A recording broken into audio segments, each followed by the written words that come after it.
حاجی صاحب نے آخری عمر میں فیکٹری لگا لی اور 24 گھنٹے فیکٹری میں رہنے لگے۔ وہ 16 سے 18 گھنٹے دفتر میں کام کرتے تھے اور جب تھک جاتے تھے تو فیکٹری کے گیسٹ ہاؤس میں سو جاتے تھے۔ حاجی صاحب کے مزاج کی یہ تبدیلی سب کے لیے حیران کن تھی۔ وہ 30 برس تک دنیا داری، کاروبار اور روپے پیسے سے الگ تھلگ رہے تھے۔ انہوں نے یہ عرصہ عبادت اور ریاضت میں گزارا تھا، اور اللہ تعالیٰ نے انہیں اس ریاضت کا بڑا خوبصورت صلہ دیا تھا۔ وہ اندر سے روشن ہو گئے تھے۔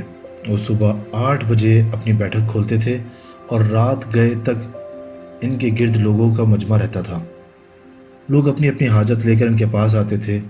وہ ان کے لیے دعا کا ہاتھ بلند کر دیتے تھے اور اللہ تعالیٰ سائل کے مسائل حل فرما دیتا تھا۔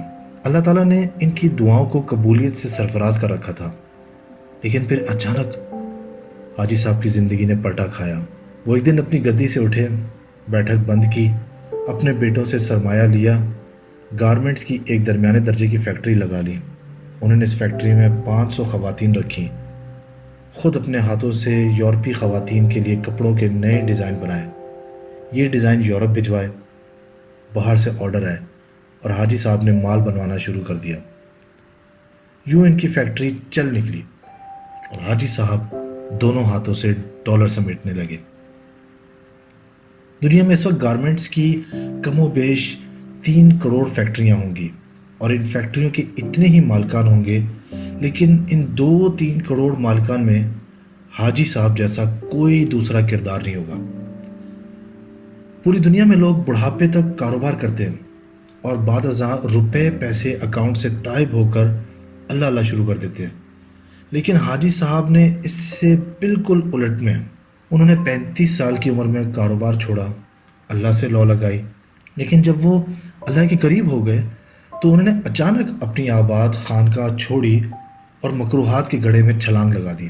وہ دنیا کے واحد بزنس مین ہیں جو فیکٹری سے درگاہ تک گئے تھے اور پھر درگاہ سے واپس فیکٹری پر آ گئے۔ حاجی صاحب کی ایک کہانی ایک کتے سے شروع ہوئی تھی اور کتے پر ہی ختم ہوئی۔ حاجی صاحب کی گارمنٹس کی فیکٹری تھی۔ حاجی صاحب صبح صبح فیکٹری چلے جاتے اور رات بھیگنے تک کام کرتے تھے۔ ایک دن وہ فیکٹری پہنچے تو انہوں نے دیکھا ایک درمیانے قد کاٹ کا کتا گھسٹ گھسٹ کر ان کے گودام میں داخل ہو رہا ہے۔ حاجی صاحب نے غور کیا تو پتہ چلا کہ کتا شدید زخمی ہے۔ شاید وہ کسی گاڑی کے نیچے آ گیا تھا جس کے باعث اس کی 3 ٹانگیں ٹوٹ گئی تھیں۔ وہ صرف ایک ٹانگ کے ذریعے اپنے جسم کو گھسیٹ کر ان کے گودام تک پہنچا تھا۔ حاجی صاحب کو کتے پر بڑا رحم آیا۔ انہوں نے سوچا وہ کتے کو جانوروں کے کسی ڈاکٹر کے پاس لے جاتے ہیں، اس کا علاج کراتے ہیں، اور جب کتا ٹھیک ہو جائے گا تو اسے گلی میں چھوڑ دیں گے۔ حاجی صاحب نے ڈاکٹر سے رابطے کے لیے فون اٹھایا، لیکن نمبر ملانے سے قبل ان کے دل میں ایک انوکھا خیال آیا اور حاجی صاحب نے فون واپس رکھ دیا۔ حاجی صاحب نے سوچا کتا شدید زخمی ہے، اس کی 3 ٹانگیں ٹوٹ چکی ہیں، اس کا جبڑا زخمی ہے اور پیٹ پر بھی چوٹ کا نشان ہے، چنانچہ کتا روزی روٹی کا بندوبست نہیں کر سکتا۔ حاجی صاحب نے سوچا اب دیکھنا یہ ہے کہ قدرت اس کتے کی خوراک کا بندوبست کیسے کرتی ہے۔ حاجی صاحب نے مشاہدے کا فیصلہ کیا اور چپ چاپ بیٹھ گئے۔ وہ کتا سارا دن گودام میں پڑا رہا۔ شام کو جب اندھیرا پھیلنے لگا تو حاجی صاحب نے دیکھا ان کی فیکٹری کے گیٹ کے نیچے سے ایک دوسرا کتا اندر داخل ہوا۔ کتے کے منہ میں ایک لمبی سی بوٹی تھی۔ کتا چھپتا چھپاتا گودام تک پہنچا، زخمی کتے کے قریب آیا۔ اس نے پاؤں سے زخمی کتے کو جگایا اور بوٹی اس کے منہ میں دے دی۔ زخمی کتے کا جبڑا حرکت نہیں کر پا رہا تھا، چنانچہ اس نے بوٹی واپس اگل دی۔ صحت مند کتے نے بوٹی اٹھا کر اپنے منہ میں ڈالی، بوٹی چبائی۔ جب وہ اچھی طرح نرم ہو گئی تو اس نے بوٹی کا لقمہ سا بنا کر زخمی کتے کے منہ میں دے دیا۔ زخمی کتا بوٹی نگل گیا۔ اس کے بعد وہ کتا گودام سے باہر آیا۔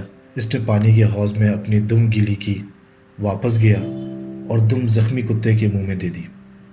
زخمی کتے نے صحت مند کتے کی دم چوس لی۔ صحت مند کتا اس کارروائی کے بعد اطمینان سے واپس چلا گیا۔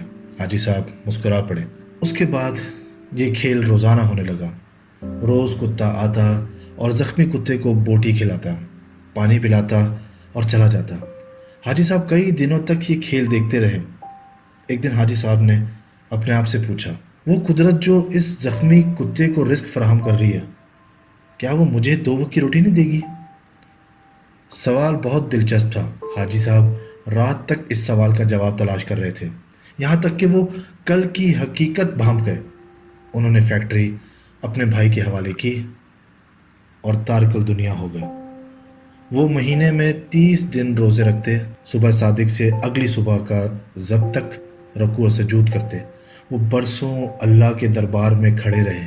اس عرصے میں اللہ انہیں رزق بھی دیتا رہا، یہاں تک کہ وہ صوفی بابا کے نام سے مشہور ہو گئے۔ لوگ ان کے پاؤں کی خاک کی تعویذ بنا کر گلے میں ڈالنے لگے۔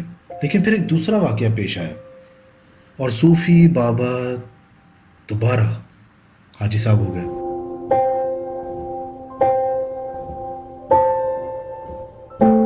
یہ سردیوں کی ایک نیم گرم دوپہر تھی۔ صوفی بابا کی بیٹھک میں درجنوں عقیدت مند بیٹھے تھے۔ صوفی بابا ان کے ساتھ روحانیت کے رموز پر بات چیت کر رہے تھے۔ باتوں ہی باتوں میں صوفی بابا نے کتے کا قصہ چھیڑ دیا۔ اس قصے کے آخر میں حاضرین کو بتایا، رزق ہمیشہ انسان کا پیچھا کرتا ہے، لیکن ہم بیوقوف انسانوں نے رزق کا پیچھا شروع کر دیا۔ اگر انسان کی توکل زندہ ہو تو رزق انسان تک ضرور پہنچتا ہے، بالکل اس کتے کی طرح جو زخمی ہوا۔ دوسرا کتا اس کے حصے کا رزق لے کر اس کے پاس آ گیا۔ میں نے اس زخمی کتے سے توکل سیکھی۔ میں نے دنیا داری ترک کی اور اللہ کی راہ میں نکل آیا۔